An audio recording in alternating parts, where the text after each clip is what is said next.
Seringkali orang menilai kita itu juga menurut kebenarannya sendiri, menurut pemahamannya, menurut pengamatannya.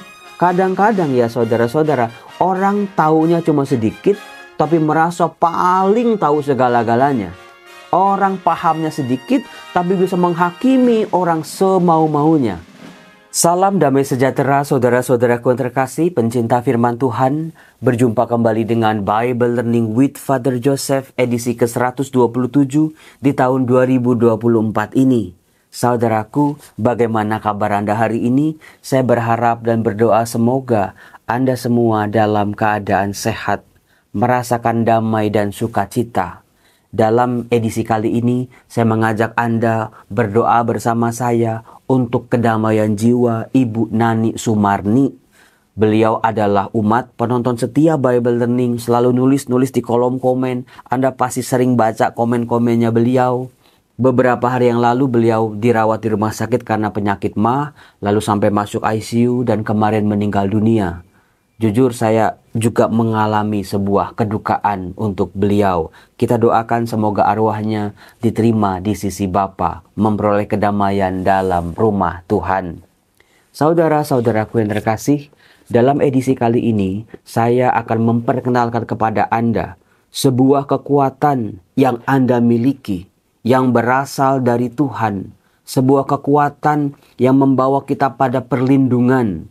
Ketika hidup penuh dengan tantangan, hambatan, kesulitan, kadang kita bingung, kadang kita ragu, kadang kita cemas. Apa yang bisa menjadi andalan dan pegangan kita?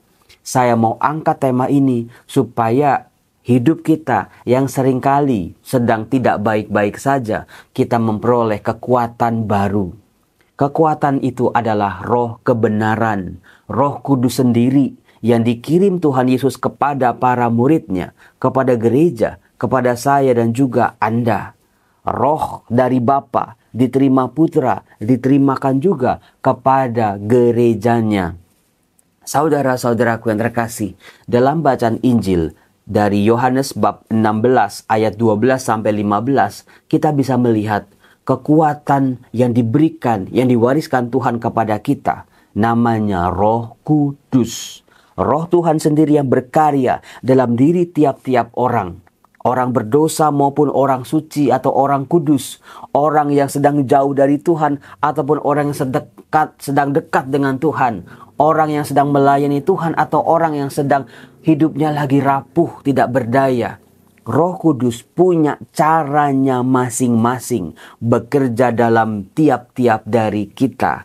Maka dari itu saudara-saudara, kita jangan pernah pura-pura buta terhadap karya Roh Kudus ini. Kita jangan pura-pura acuh tak acuh. Hati kita seolah-olah dinding yang tebal sehingga kita tidak bisa merasakan, kita tidak bisa mengakui ada karya Roh dalam kehidupan kita. Memangnya gereja Kristus bisa bertahan selama 20.000 tahun lebih? Itu kekuatannya apa? Selain Roh Allah sendiri yang diutus oleh Putra kepada para muridnya ini, Roh Kuduslah yang mendampingi. Meskipun kita tahu dalam sejarah gereja ada begitu banyak hambatan, konflik, perpisahan, perpecahan, hambatan demi hambatan yang sangat tidak mudah. Tapi luar biasanya gereja bisa melewati kesulitan demi kesulitan itu. Jangan dikira kesulitan itu berhenti beratus-ratus tahun yang lalu. Kalau Anda baca di media sosial, ada selagi marak di sini, ada sekelompok orang sedang doa rosario, ternyata digerebek sama warga, dibubarkan oleh warga.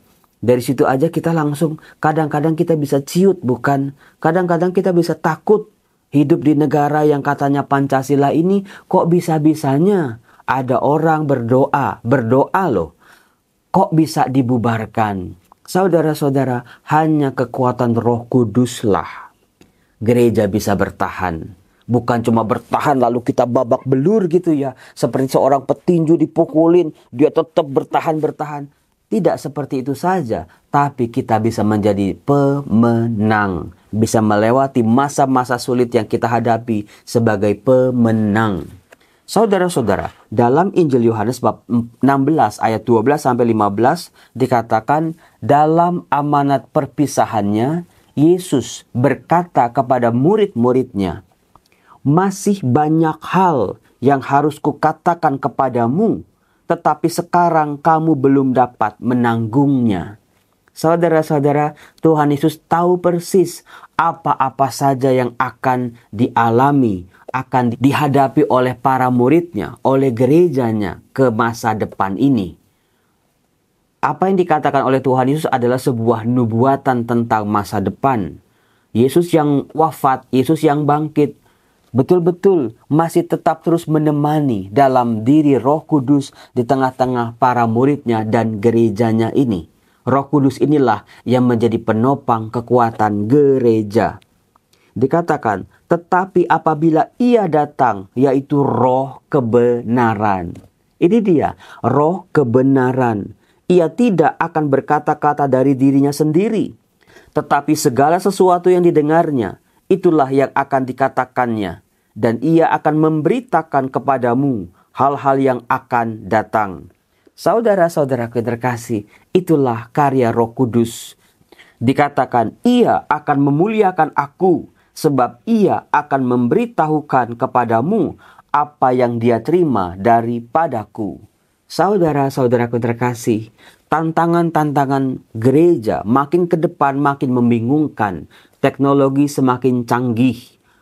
Moral, etika, pergulatan, kebenaran bisa dibeli. Tergantung kebenaran dari pihak yang mana. Misalnya kalau saya katakan saudara-saudara, Anda kalau baca ini, pajangan ini, bacaannya apa coba? Wah, itu gampang Romo. Love Romo. Ada L, ada O, ada V, ada E. Tetapi itu dari sisi Anda. Tapi kalau dari sisi saya, tidak love saudara-saudara. Saya melihatnya secara berbeda. Saya bacanya evol. Nah, saudara-saudaraku terkasih, barangnya sama. Saya tunjukin di saat yang bersamaan. Tetapi orang bisa berdebat bahwa bacaannya itu apa. Orang yang dari sisi depan bacanya LOVE. Tapi orang dari bagian belakang bacanya IFOL. Saudara-saudaraku yang terkasih, kebenaran itu milik siapa?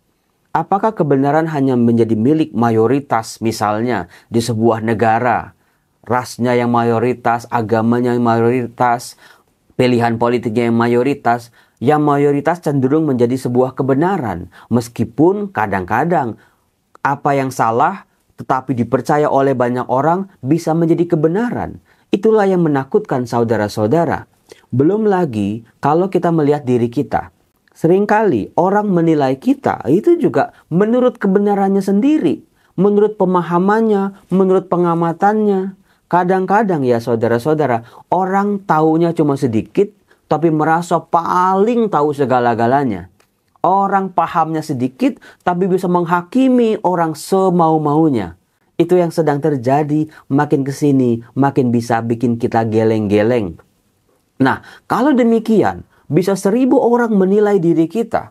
Makanya ada orang-orang remaja-remaja, tiktoker, selebgram, merasa hidupnya nggak bahagia. Dia posting di depan mobil, mobilnya dikomentarin. Kurang canggih lah, mobilnya rusak lah, giginya kuning lah, ada keriputnya lah, mukanya bopeng-bopeng lah. Lalu dia hancur, berantakan, merasa paling orang yang tidak bahagia di muka bumi ini. Bayangin, dia muncul di media sosial, ada 1000 orang bisa menilai dia macam-macam. Maka kita bisa memfilter sebetulnya kebenaran mana yang harus kita dengar. Karena ekstrimnya ada 2 saudara-saudara. Kita dengerin semua orang ngomong apa kita dengerin. Kita berusaha untuk menyenangkan orang lain. Percayalah saudara-saudara, hidup yang kayak gini, hidup yang sangat menderita sebetulnya. Karena kita hidup menurut kata orang. Ya orang ngomongnya juga kadang-kadang gak mikir bukan? Ya ngapain kita pikirin? Atau ekstrim lain, udah gak usah kita dengerin sama sekali. Nanti kita jatuhnya jadi orang yang cuek bebek, orang yang acuh tak acuh. Itu juga menjadi orang-orang yang asosial atau antisosial. Maka kita perlu kebijaksanaan. Roh Kuduslah yang menjadi filter buat kita. Roh kebenaran yang bisa menyaring informasi-informasi, penilaian orang, peristiwa-peristiwa yang kita hadapi, tantangan-tantangannya. Yang mana kebenaran sejati? Kebenaran akan mengenal kebenaran. Itu prinsipnya saudara-saudara. Yang sama akan mengenal yang sama. Nah, hal itu bisa kita lihat saudara-saudaraku dalam bacaan pertama. Dalam Kisah Para Rasul bab 17 sampai bab 18. Saudara-saudara, ini ya kisah Paulus dan juga teman-temannya berkarya di kota Athena. Kota Athena adalah ibu kota kerajaan Yunani. Bayangin saudara-saudara, mendengar Yunani saja, kita sudah teringat dengan filsafat-filsafatnya, dengan para filsufnya, pecinta kebenaran. Jadi orang-orang Yunani ini sangat bangga terhadap kebenaran yang mereka capai dengan akal budi manusia. Kebenaran yang tidak diterima dari mitos, dari legenda, tapi kebenaran yang muncul lahir dari kedalaman batin dan pengolahan budi manusia. Saya bisa ngomong begini karena saya sekolah di Sekolah Tinggi Filsafat di Arkara. Nah, saudara-saudaraku terkasih, ternyata Paulus pergi ke Athena, ke jantungnya daerah Yunani. Bayangin saudara-saudara. Nah, pada waktu itu dikatakan di Athena, Paulus pergi berdiri di atas Areopagus dan berkata, panjang sekali ya, hai orang-orang Athena, aku lihat bahwa dalam segala hal kamu sangat beribadah kepada dewa-dewa. Jadi orang-orang Yunani sangat amat beribadah, sangat amat hormat, lebih tepatnya takut dengan dewa-dewa. Karena prinsip dewa-dewa adalah yang penting dewa-dewa ini disenangkan dengan persembahan-persembahan, korban-korban, asap-asap yang ngebul. Kalau dewanya senang, mudah-mudahan dewa itu akan memberikan karunia-karunia, berkat-berkat, kebaikan-kebaikan bagi mereka yang menyembah dia. Jangan sekali-sekali bikin dewa-dewa ini marah, sakit hati, nggak seneng. Karena persembahannya kurang, karena ibadahnya kok bolong-bolong. Nanti dewanya marah, akan buat dewanya menghukum orang-orang ini. Di situ orang-orang Yunani ini beribadah kepada dewa-dewa, lebih tepatnya mereka takut memperoleh hukuman. Saudara-saudara terkasih, inilah yang sangat berbeda dengan iman kepada Allah. Allah tidak menuntut yang demikian, saudara-saudara. Pernah dikatakan dalam nubuat Nabi Hosea, aku jijik dengan persembahanmu. Asap-asap yang melambung tidak akan aku terima. Karena selain kamu beribadah, kamu juga tetap melaksanakan ketidakadilan, penindasan. Kamu tidak memperhatikan para raja dan orang-orang kecil. Allah tidak sama seperti dewa-dewa yang bisa disenangkan atau yang murkanya bisa ditutup-tutupin, dihindar-hindari. Tidak seperti itu. Nah, bayangin saudara-saudara, panjang sekali itu Paulus berbicara, mewartakan kasih Tuhan, kebangkitan Tuhan, karya-karya Tuhan yang luar biasa. Paulus berkhotbah seperti ini dengan tujuan supaya orang-orang Yunani ini tertarik dengan apa yang ia wartakan. Secara meyakinkan di depan umum, Paulus mewartakan kasih kerajaan Allah, kasih Tuhan sendiri. Nah, dengan panjangnya kata-kata Paulus, kita bisa membayangkan betapa terpukaunya orang-orang di Athena pada waktu itu mau mendengarkan seorang yang berbicara tentang jalan Allah, pada jalan kebenaran sejati. Tetapi saudara-saudara, ternyata di sini ada yang bikin kita geleng-geleng. Setelah ayat demi ayat dikatakan oleh Paulus ya, sampai di ayat-ayat terakhir, dengan tidak memandang lagi zaman kebodohan, maka sekarang Allah memberikan kepada manusia bahwa di mana-mana orang harus bertobat. Karena Allah telah menetapkan suatu hari pada waktu mana ia dengan adil akan menghakimi dunia dengan perantaran seorang yang telah ditentukannya. Orang-orang Yunani pasti sangat tertarik dengan hal-hal yang demikian, soal penghakiman, soal kebenaran, soal akhir zaman. Orang-orang Yunani itu demen banget. Tetapi dikatakan, sesudah ia memberitakan kepada semua orang suatu bukti tentang hal itu dengan membangkitkan orang itu di antara orang mati. Nah, ini dia. Dikatakan, ketika mendengar tentang kebangkitan orang mati, maka ada yang mengejek. Ada orang lain berkata, lain kali saja kami mendengarkan engkau berbicara tentang hal itu. Saudara-saudara, kalau Anda jadi Paulus bagaimana itu? Udah ngomong panjang-panjang, udah menjelaskan panjang lebar dengan penuh semangat di muka umum. Tapi begitu Paulus ngomong kebangkitan Yesus dari antara orang mati, langsung diejek, langsung ditinggal. Saudara-saudara, apakah tantangan demi tantangan ini membuat gereja, pewartaannya menjadi gagal? Demikian juga dengan kehidupan kita. Apakah penolakan-penolakan dari orang lain terhadap kehidupan kita, penilaian mereka, penghakiman mereka tentang diri kita yang jelek-jelek, apakah menjadi kegagalan bagi kita untuk selama-lamanya? Untung ada orang-orang seperti Dionysius, ada orang-orang seperti Damaris, ada beberapa orang yang percaya kepada pewartaan Paulus ini.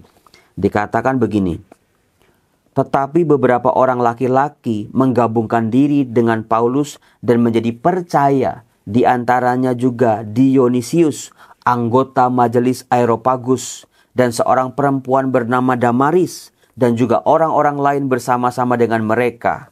Saudara-saudara terkasih, ternyata di balik kegagalan yang besar, tetapi di situ ternyata tersimpan benih-benih keberhasilan. Pewartaan Paulus diterima oleh segelintir orang, tetapi karena orang-orang yang kecil ini, pewartaan kasih karunia Allah semakin tersebar. Saudara-saudaraku yang terkasih, Allah tidak pernah gagal.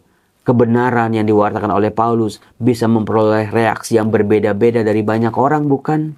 Tetapi kalau kita berpaut pada sang kebenaran sejati, kalau kita tetap setia pada roh kebenaran itu, membawa kita pada kebenaran, yaitu Allah sendiri. Maka dari itu saudara-saudara, setiap hari, setiap pagi ya, Anda silakan berdoa, ya Allah, utuslah rohmu ya Tuhan dan jadi baru seluruh muka bumi. Ya Allah Roh Kudus, terangilah pikiranku dengan kebenaranmu. Terangilah hati dan perasaan-perasaanku. Jangan sampai perasaanku berkecamuk. Terangi tindakan-tindakanku, terangi seluruh indera-inderaku, bawa aku pada kebenaran sejati. Tuntun aku untuk hidup dalam kebenaran-Mu, melihat Engkau hadir dalam kehidupanku, pertolongan-Mu yang nyata, jangan sampai terlewat dari kehidupanku. Utuslah roh-Mu ya Tuhan, dan jadi baru seluruh muka bumi. Biarlah mulai hari ini dan seterusnya, anak-anak-Mu ini boleh hidup dalam kebenaran, dituntun oleh Roh Kudus. Kuatkan anak-anak-Mu ini, mereka yang sedang ragu, mereka yang sedang bimbang, mereka yang sedang merasakan kesia-siaan hidup.